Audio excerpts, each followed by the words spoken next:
혈치과 원장 박정철입니다. Greetings, I'm Dr. Park Jung-chul of Hyo Dental Clinic. Today I'm going to talk about socket preservation. Let's take a look at the case as we have this discussion.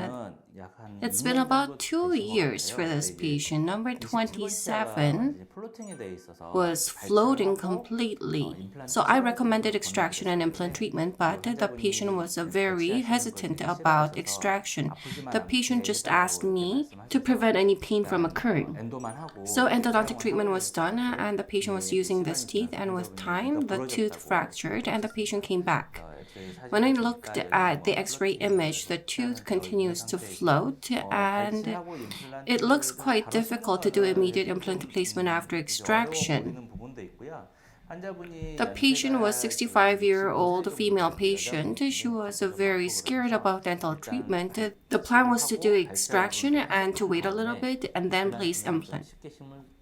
In that way, implant can be placed in a more easier manner. That was the implant placement plan. Look at the CT. On the buccal side, there's complete resorption and there's a bit of bone on the septum side. You may consider immediate implant placement utilizing this septum, but considering the thickness of septum, if you place implant, there can be dehiscence defect on a palatal and buccal area, or there can be horizontal defect. There's a high possibility of that, and it's not easy doing sinus lift. Those of you who do this very well, it may be easy, but I thought it would be difficult. It's quite close to sinus, and pre-op CT it shows this kind of condition, and extraction was performed. In the case of fractured tooth, if you just perform extraction, then it can continue to fracture, therefore you need to do segmentation. When you do socket preservation, the most important thing is to do a great extraction.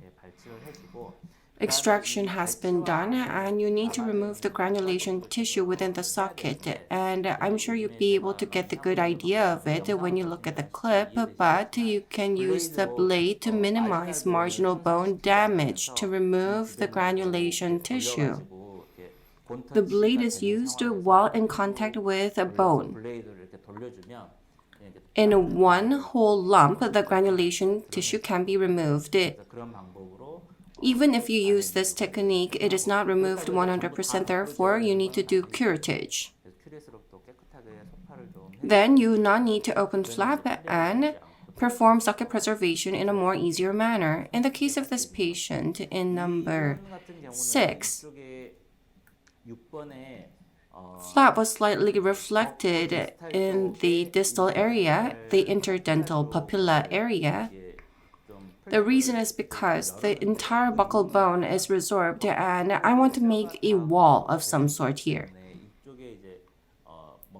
I wanted to use a stiff collagen membrane, but there's a bone sticking out here. I thought it would be difficult to apply the membrane, therefore I decided to reflect the flap on this side slightly to put the membrane in more easily. For that reason, the flap was reflected slightly and osmium hard membrane was applied here. After that, AOS collagen was applied. There's a lot of discussion about whether to use membrane or not when you use xenograft containing collagen.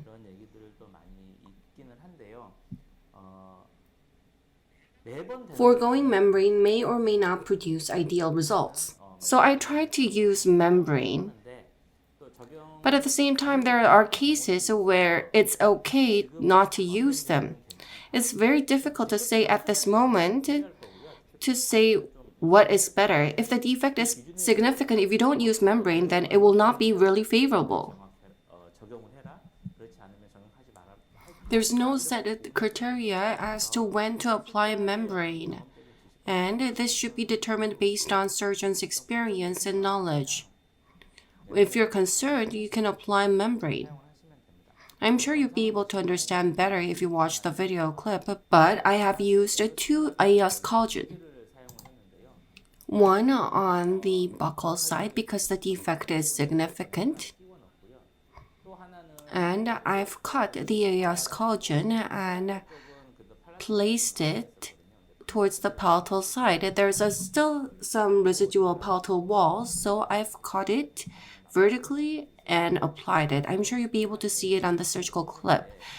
When applying AS collagen, you need to trim it to the right form and apply it. Then you'll be able to use it more conveniently.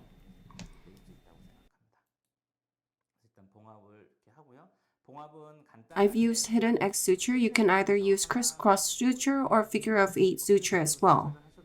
I've used hidden X suture because I wanted to press AS collagen from the inside.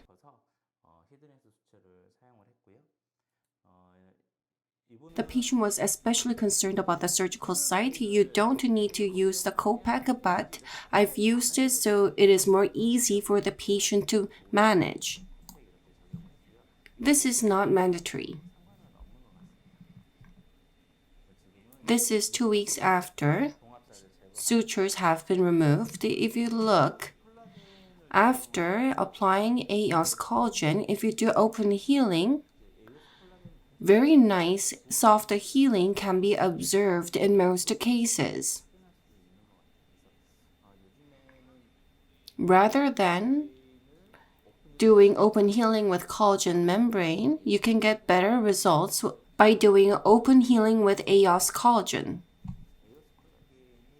In terms of soft tissue healing, AS collagen can be of great help.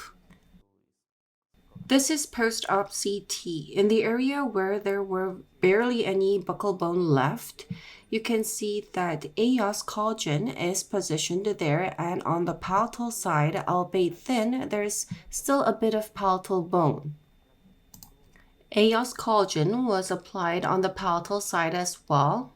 You can see that AS collagen have been applied on the defect. You'll be able to see more specific details via surgical clip.